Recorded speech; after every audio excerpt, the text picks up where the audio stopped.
If you're not using Knowi and Slack together today, you might be missing out. We run our business on it, and it's a key piece to our day-to-day operations here at Knowi.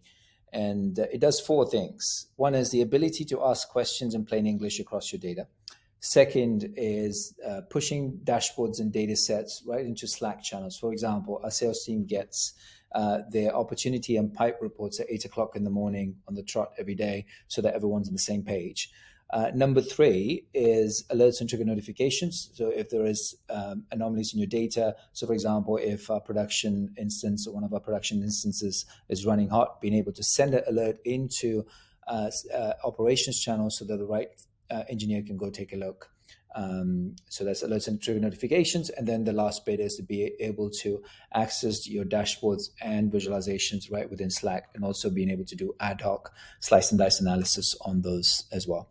So with that being said, let's take a look at how the integration works.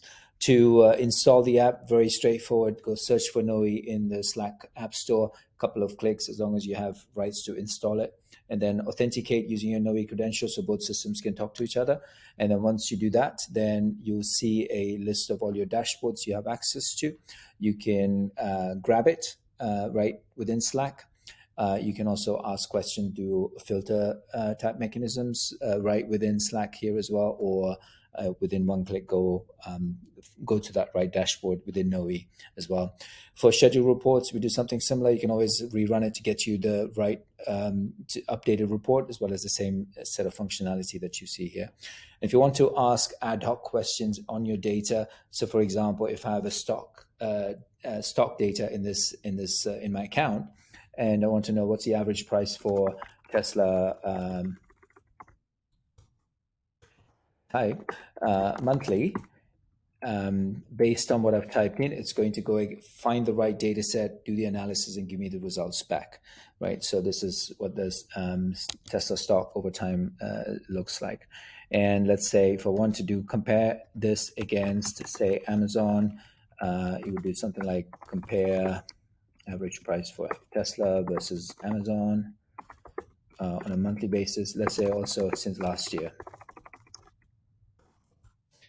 And based on the keywords, it's going to go against that, find the right data set, give me the results I'm looking for. And if you're not sure if it's done the right thing, you can always hit that explore and validate button, and that will take you directly into Knowi, and where you can see how we've done those calculations. And if you've got those wrong, you can always go change it right there as well. And if you find what you need and you want to favorite that, you can put that into your favorite bank. So it's there for future use if you need it. Or if you want to monitor, say, your Tesla stock price, and you want to schedule that right there within Slack, and then it will send this to you on that schedule that you specify. Hope this is useful. If you're not using it, I would urge you to check it out. If you have any questions, feel free to ping us. Thank you very much.